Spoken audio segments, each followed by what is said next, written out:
Winnipeg from the shotgun. Montgomery got the call.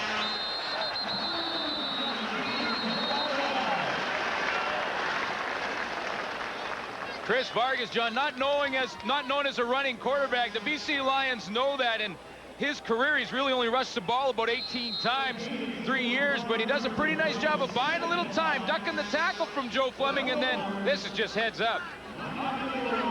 You don't call it a little bit of Now, luck? How do you see a receiver going down in your back and throw like that? I mean, Bombers are at the BC 13.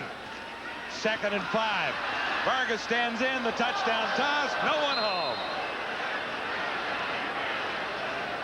Well, that's one Bannon where might you have light. been the closest receiver. Well, that's one where you light up as a quarterback because it's blitz coverage. What a quarterback will call zero. Nobody in center field.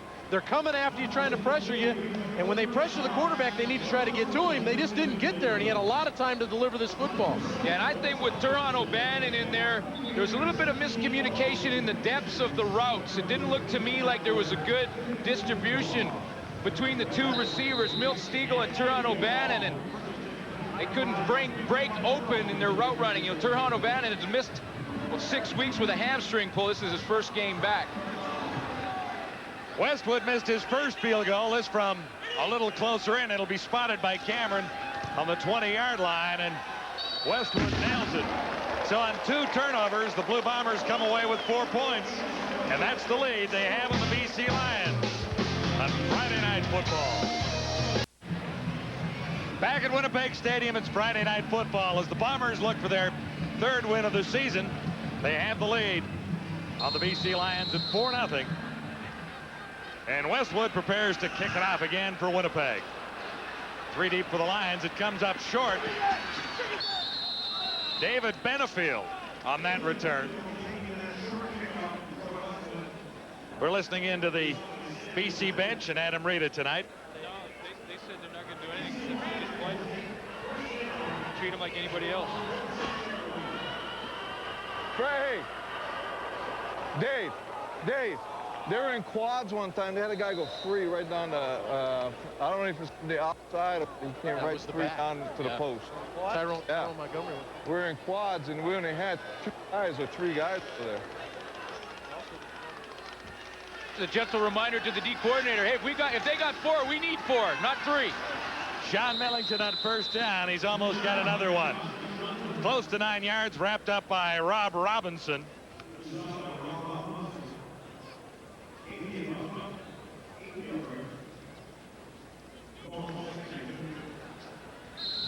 Four touchdowns in the season for Millington, 618 yards rushing coming into this one tonight. Closer to 8 where they spot the ball, so this will be 2nd and 2. The Lions closing in on midfield, and Millington stopped in his tracks. Robinson is there celebrating, but Carter was underneath.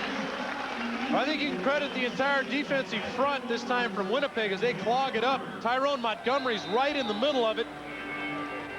And they got a great push the first play, Glenn, and this time the defensive front steps up. Yeah, and Colin Scribner was the key up front because he kept it in contain. When Sean Millington went to break to his right, Colin Scribner made him go back inside, and that's right where Grant Carter was waiting for him. A welcome addition in Winnipeg, Grant Carter. 15 sacks in Montreal last season as Bisaglia steps in to punt for the first time, and Dexter Dawson waits at the Winnipeg 10. Nice kick with a bit of a breeze, and it sails right over Dawson's head and right through the end zone, or at least almost through. Dawson gives up the point. 1:46 to go in the opening quarter. First game of week 13 in the CFL. BC and Winnipeg tomorrow. Another biggie.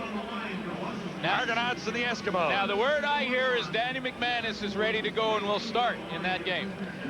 And Don Matthews is firing up the Eskimos, is he? A little bit, with comments about the team being a little long in the tooth. That's what I hear. He said that Edmonton Eskimos struggle as the season goes on because of their age, and you guys in Edmonton are taking exception to that. That should add to the flavor of that for Gordon Leaf tomorrow night.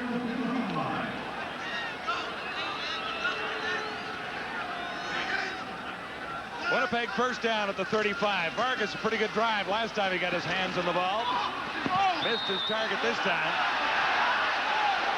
Stiegel was the target. A flag comes down.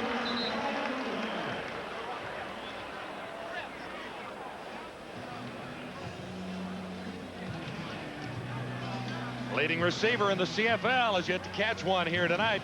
Forward pass interference. BC 14. First down. Well, this is a matchup we wanted to watch throughout this game. This is Rashid Gale. He is the rookie in the Lions lineup on Milt Stiegel, the #1 receiver in the Canadian Football League. Little pushing and shoving.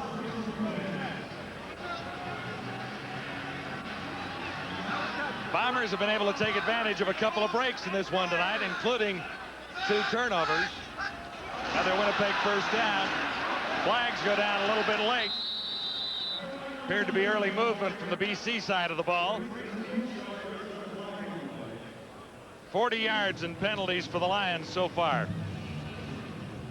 Now, the guy who goes outside is a guy who's having a pretty good season with the BC Lions. It's Virgil Robertson right from the top of your screen. He's the one who's going to jump. You see right there. But what a season that Virgil Robertson is having. He's got 7 sacks on the year, and he's got 7 in the last 8 games. But he jumped the gun on that one. And that makes it 1st and 5 for the Bombers. Ball spotted right on the 55 with 54 seconds to go in the opening quarter at Winnipeg Stadium.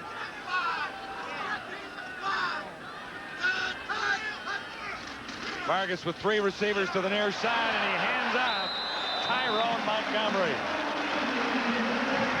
Ronald Williams may be sorry he missed that meeting, guys.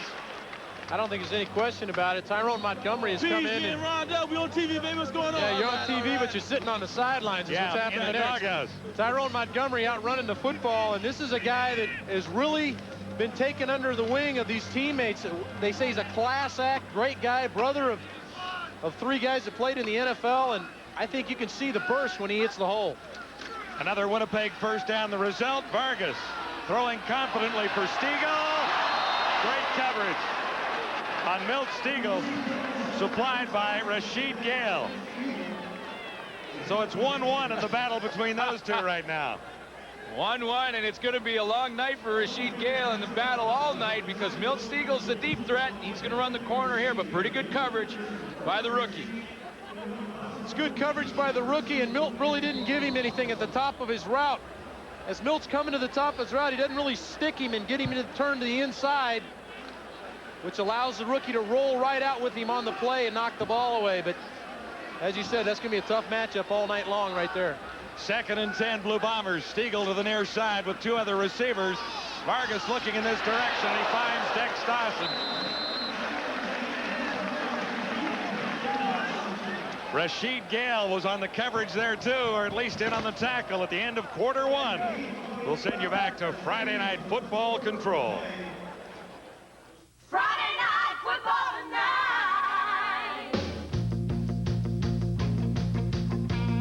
Friday Night Football, live at the quarter, is brought to you by Midas for new, longer-lasting carbon metallic brake pads. Welcome back. Rod Smith along with Obie, Les, and Marty. And before this game, we talked a lot about the turnover ratio for the BC Lions in this one and how impressive it had been. Turnover's a factor so far, Les, but going the other way. Yeah, no, BC's trying to make a liar out of me right here. They're coming out and they're giving up the ball on fumbles. But their defense has held these guys to 4 points off of those turnovers. So BC's defense still sticking up there strong. And speaking of defense, Obie, you said one of the keys, Winnipeg's defense has to perform, and so far it has been. Well, I think both defenses have played well at this point in the game. Just as Les mentioned, give BC credit for not giving up more than the number of points they have on the 2 turnovers. But what impressed me in that quarter is that Winnipeg was against the wind the whole quarter, and they had the best part of the play. So now they're going to get the wind in the 2nd quarter, and we'll see how BC plays against the wind, because I think against the wind it's to Winnipeg's favor as far as the kicking game. Maybe one of the guys in the Winnipeg team with a little more to play for tonight, Chris Vargas. Marty, what do you think of him so far? Well, you know, Rod, every game in the CFL has situations where players want to beat their old teams, because that's just the nature of the league. But I think tonight with Chris Vargas, he especially wants to prove to the Lions that he is good enough to play in the CFL. When they traded him to Winnipeg earlier this season, they didn't think he had what it takes, and he's not really having a very good season. He really wants to prove that he can be the guy. And really, Vargas and the Bombers could have won earlier this season when they were in BC. You know, Marty, I think that BC wanted to keep Chris Vargas. He wanted out of BC because he thought he could go somewhere where he could start, and he wasn't going to get a chance in BC, but they didn't want to lose him. Right. Chris Vargas, yeah, couldn't start ahead of Damon Allen in BC, but is starting in that game tonight in Winnipeg with that lead, although just a couple of singles and a field goal scored so far. Let's head to the second quarter now, Winnipeg Stadium, and John Wells. Wind is at the backs of the Winnipeg Blue Bombers now in the opening play of the second quarter, so that'll allow Winnipeg a field goal attempt from Westwood here. So they played that clock perfectly to get this opportunity. With the wind, Westwood for the first time. Ball spotted at the 46 by Cameron. He's got enough, and it's good. Until then, all the points had come from turnovers. So Winnipeg on top of the BC Lions. 7-1 at Winnipeg Stadium.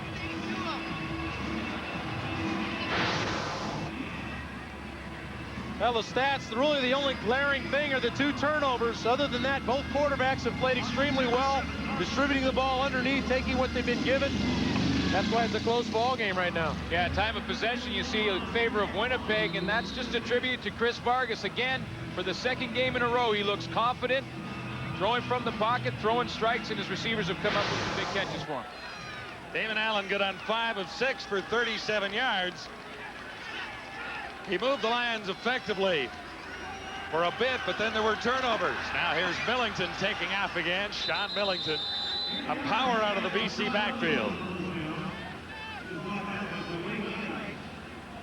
109 yards on 16 carries for Millington a week ago in the win over the Eskimos.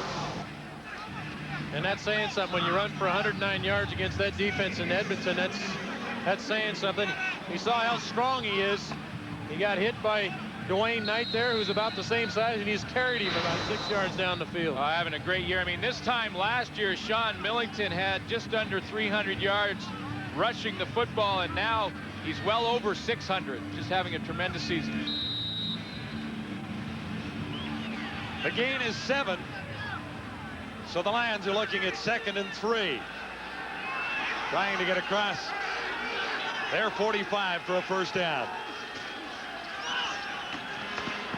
Allen to the far side. He has Thompson. Thompson closing in on 600 yards receiving. You know, some players always have good games in certain parks or against certain teams. Larry Thompson plays well here in Winnipeg. He had his best season in Winnipeg back in 1992 when he had over 1,000 yards. And in 95, as a member of the Hamilton Tiger Cats, Larry Thompson put up a 275-yard game and 3 touchdowns here in Winnipeg. He likes playing here. Nice start for him tonight. 4 receptions, 28 yards. Allen looked in that direction again, but he fired high. Well, what they're doing offensively right now, throwing the football, is Damon's just taking a 3-step drop, setting quick, and getting the ball out. He's throwing the hitch routes. He's throwing the slant routes. You see Damon's going to take the 3-step, set up. Good hard protection up front. Colin Scribner got a little push, but Damon stepped in the hole and threw the ball high over Thompson's head. But they're getting the ball out quick, running the football and getting it out quick. Allen looks at 2nd and 10 from the 49. Got a little heat, and that one was knocked down.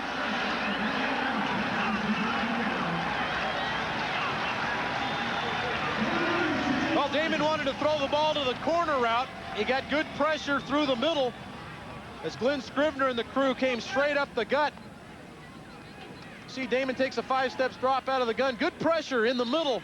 But what created the play was Brandon Hamilton acted like he was going to play up on Larry Thompson, then drop back on the slot receiver, and Damon saw it and had to try to regroup, but it came out of his hand. 3rd down, and Pasaglia punts into the breeze. Dexter Dawson takes it on the 2nd bounce, and he's slowed down on about his 3rd step of the return. Bombers hang out of the lead. Good night for the Scribner boys from Winnipeg, Manitoba. Play Safeway's all-new $1 million touchdown to win for your chance to win $1 million. If your name appears, it means you have won VTEX 2-line digital cordless telephone with name and number call display featuring digital 900 megahertz clarity, range, and security. Call display shows time and date and stores the last 99 incoming calls. Or the Samsonite Easy Card, the amazing suitcase that puts the weight on 4 wheels and not you. 4-wheel stability assures effortless maneuverability. Easy Card, the case that does everything but pack itself.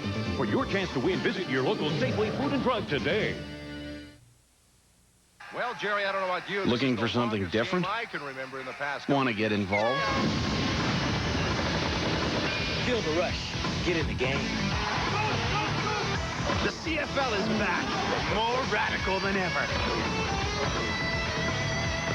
The action never stops. It's hard-hitting, high-scoring football.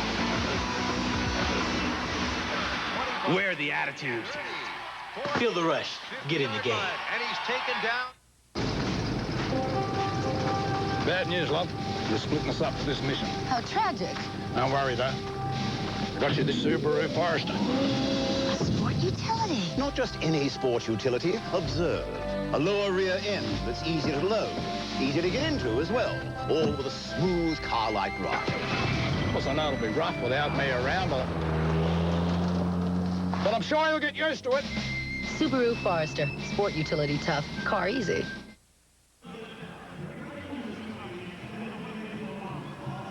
But he's got to go like he knows he can get home. Yeah. Hey, Dwayne, and against the slide protection that we're going to see, Hop is the blitz of choice, right? So, but you got to go like you're going to get home because they'll turn loose the widest guy, and that's going to be you. First down. Out across the 30. At the 31, Vargas on target again. Has Stiegel for the first reception for Milt Stiegel. Vargas now good on 5 of 7.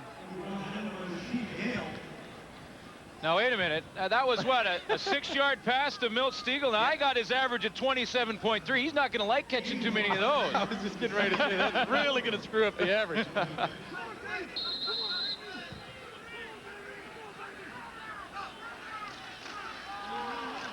Montgomery trapped in the backfield. Nowhere to run that time as the Lions read it well. Benefield in the middle of things. Well, I know what Joe Paopau's trying to do, the offensive coordinator of Winnipeg. He's trying to take care of the ball in his own end. But this is a little too conservative here. Tries to run the draw play to Tyrone Montgomery in a 2nd and 4 situation. I think you need to trust Chris Vargas a little more. Let him throw the football in those situations. David Benefield, nice job of closing that down.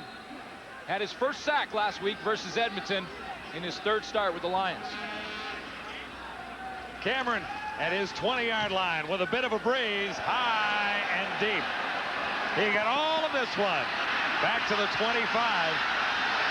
Larry Thompson had nowhere to go after that. Brad Elberg leading the Blue Bomber tacklers. And there's a fight broken out behind the play here. Back at the 15. Looks like Nick Ferguson is one of the guys. He's the guy with his helmet off. I think Robert Holland is the other player for BC. Special teams are an all-out war. When you're covering a kick or protecting your returner, it's a fist fight all the way down the field, and this one went a little bit after the whistle. Well, this is the 2nd time Robert Holland has been in a scrape this early in the game. Got in one on the punt that went through the end zone, and this time he gets in another one. He's a talker. He's a guy that stays in your ear and takes a little extra shot at you.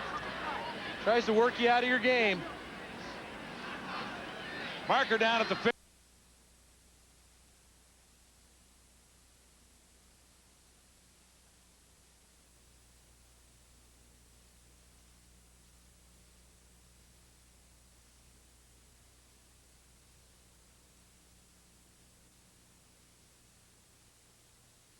You're watching the CFL on TSN.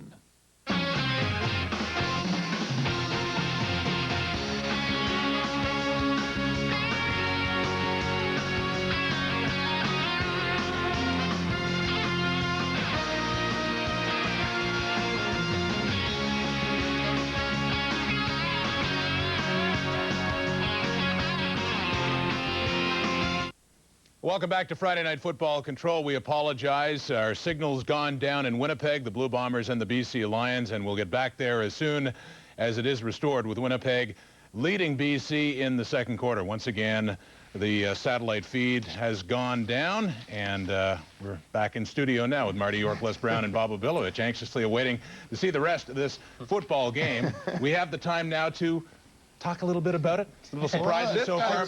We've had stuff like this happen once before, all the time in Winnipeg, but usually it's raining and the lightning is coming down and it hits part of the stadium, and they tell everybody to go in the locker room. That's what I was just going to say. You don't think the weather's not a factor? Weather could be a factor so far. You saw that in the kicking game so far. I mean, Louis Pisaglia. Yeah, Louis had his first punt against the wind, and it went about 30 yards. You got a good bounce on it, and then you just saw Cameron kick one about 55 yards. So there is a difference there. And the age is the same on both of those legs. And gentlemen, I know it's still pretty early in the game, but aren't you surprised that the Lions, with so much at stake, they have a chance to move into a tie for first place? Aren't you surprised that they came out so lackadaisical so far? Yeah, I'm really surprised that they came out lackadaisical. But that's what a team that's 2-10 can be to you. You know, you have to really pump yourself up to play against teams like this. And Montreal, which I have to give my hat off to them, because they had to play teams like that 2 weeks in a row, and they came out with wins. So now it's up to BC to try to do the same thing. Maybe the Lions are a little overconfident. Well, I'll tell you what, they shouldn't be overconfident, because Winnipeg gave them all they wanted in BC. In fact, Winnipeg was the better part of the two teams. Alfred Jackson had a career night that night. Otherwise, Winnipeg might have beat him that night. So they should respect the way that they played him. So what do you think about this low-scoring game? I mean, it's what, one touchdown and somebody else has got the lead. I thought it was going to be high-scoring, but I keep getting everything wrong. So. You know, in the Canadian Football League, though, we had one just a few weeks ago where I think they were under 20 points at the half, and then things explode in the second half. Right. And that kind of thing happens all the time. But I agree. The Lions sometimes, I mean, last week against Edmonton, they look like world beaters. And then you get games where it just does not look like they have it. And so far, it doesn't look like they have a lot offensively against Winnipeg. Well, I really think they reflect their quarterback. Damon Allen, as I've been saying for a couple of years now on this panel, is very hot and cold type of quarterback. He's very inconsistent. When he's good, he's extremely good. And when he's not, he's like he is right now. We're talking during the second quarter because we've had a technical problem out with our telecast, our hookup with Winnipeg, and when we get that all ironed out, we will head back there now. You're watching Friday Night Football on TSN. Please don't go away. Welcome back to Friday Night Football. The Winnipeg Blue Bombers leading the BC Lions 7-1 in the second quarter at Winnipeg Stadium. The problem is we have lost our hookup from Winnipeg, and we are trying to restore it. So in the meantime, we get to talk a little bit of football, not only about today's matchup tonight, but also tomorrow. And one of the biggest of the season, to be sure, Obi, the Edmonton Eskimos and the Toronto Argonauts. When they met back in August the 14th, it was Edmonton with the better record. Now it is Toronto, clearly the favorite, heading into Commonwealth Stadium. Well, Toronto's football team looks so good right now. I mean, they don't have any weaknesses, and they're trying to find one more slot back to make that offense even more potent. And as soon as they get that ironed out, watch out, because they just don't have any problems right now. I'll tell you what's remarkable is the line that Vegas has posted on this game. They've made the Argos 11 or 12-point favorites in Edmonton, which is unbelievable. Now, wait a minute. In Edmonton. In Edmonton. Now, let's clear something up about, you had mentioned snow? Yes. Well, where'd you get that from anyway, Marty? I can't divulge my sources. What weatherman told you it was going to be snowing in Edmonton? No There's not going to be snow, is there, Marty? But apparently there was some talk about it. Now it isn't going to snow. Okay, no snow in Edmonton and no snow on your TV set, because we're all hooked up again. Let's head back to Winnipeg Stadium. The second quarter, back to John Wells, Dave Archer, and Glenn Suter. Our apologies for technical difficulties that have prevented you from watching all of this football game from Winnipeg Stadium tonight. But we are back with 8:46 to go till halftime. The Blue Bombers on top 7-1 and threatening to add to that total with a first down inside the BC 30.